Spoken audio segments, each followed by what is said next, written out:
भारत जहां पर पाकिस्तान के साथ मिलता है और कश्मीर में जिस स्थान पर अनंतनाग में दोनों देशों के मध्य की सीमा तय होती है, तो सीमा तय मार्तंड सूर्य के मंदिर से होती है।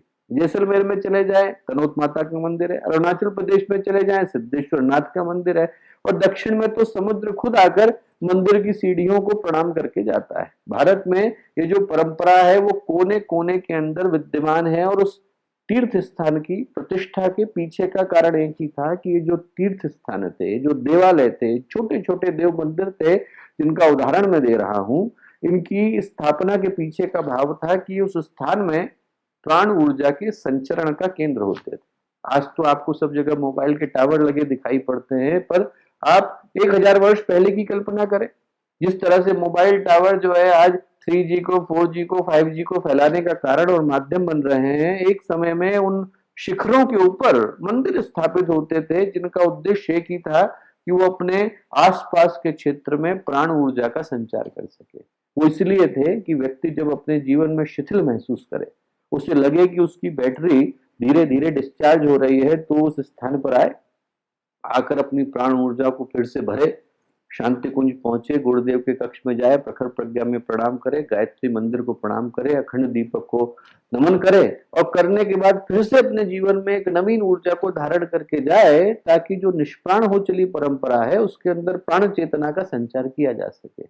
और इसीलिए तीर्थों की यात्रा का अपना महत्व था, उनके वातावरण का अपना महत्व था, उस जगह के क्रियाकलाप का, उस जगह की गतिविधि का अपना महत्व था, वहां पे चल रहे प्रकल्पों का अपना महत्व था और अपना एक विशिष्ट महत्व था। क्यों? क्योंकि ये तीर्थ स्थान कॉम्बिनेशन के रूप में होते थे। कॉम्बिनेशन का मतलब क्या है? जहां पर कई सारे समीकरण मिलकर एक साथ प्रभाव डालते हैं। कैसा कॉम्बिनेशन? हॉस्पिटल कॉम्बिनेशन है। मॉल में व्यक्ति जाता है तो क्या है? कॉम्बिनेशन है। आपको अपने जूते खरीदने हैं, आप किसी और दुकान पे जाएंगे। आपको खाना खरीदना है, कहीं और जाएंगे। आपको कॉफी पीना है, आप कहीं और जाएंगे। आपको बाल कटाने थे, आप कहीं और जाएंगे। आपको पिक्चर देखनी थी, सिनेमा देखना था, कहीं और जाएंगे। मॉल में एक ही स्थान पर आप सबको देख सकते हैं। कॉम्बिनेशन। यूनिवर्सिटी क्या है? कॉम्बिनेशन। आपको विधाएं पढ़नी है, आप अलग अलग जगह जाएंगे, वहां पर एक ही स्थान पर एक छत के नीचे आप सारी विधाओं को पढ़ सकते हैं, लेबोरेटरी को देख सकते हैं, लाइब्रेरी में पढ़ सकते हैं, खेलना है तो खेल सकते हैं। आपको जो करना है वो करने के लिए आपको एक ही स्थान पर सारी फैसिलिटीज को उपलब्ध करा दिया गया है, क्योंकि एक ही स्थान पर उस वातावरण की, उस प्रकल्प की, उस गतिविधि की ऊर्जा ऐसी है कि आप वहां से अपने जीवन की दिशा को प्राप्त कर सकते हैं। तीर्थों का उद्देश्य यही था। वो देते थे समन्वित ऊर्जा, और उस समन्वित ऊर्जा के माध्यम से व्यक्ति के जीवन में एक समन्वय का कल्याण होता था।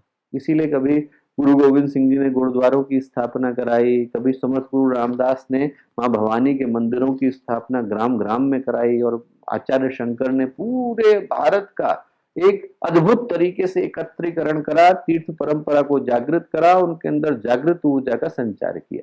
और दुर्भाग्य रहा कि जो भाव था, जिसका उद्देश्य एक ही था कि शिथिल हो रहे समाज के अंदर आप एक नवीन प्राण ऊर्जा का संचार कर सकें, वो परंपरा निष्प्राण होने लगी। और जब निष्प्राण होने लगी तो इस धरती पर क्रांति घटी। क्रांति ये घटी कि इस युग के जो सबसे बड़े चिंतक, तपस्वी, विचारशील, दार्शनिक, इस युग के जो सबसे बड़े अवतार पूज्य गुरुदेव, उनका धरती पर आगमन हुआ।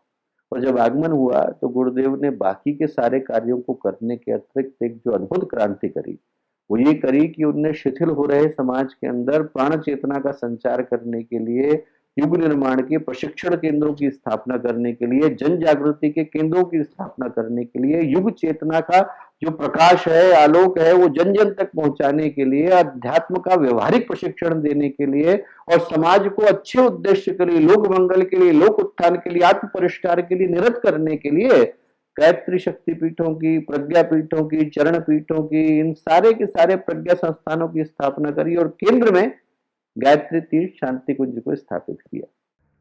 Presenting Shanti Kunj video app, available at Google play store. Download it now. हमारे YouTube चैनल शांति कुंज वीडियो गायत्री परिवार को सब्सक्राइब करें एवं बेल आइकन जरूर दबाएं, ताकि गायत्री परिवार की विभिन्न गतिविधियों की जानकारी आपको मिलती रहे।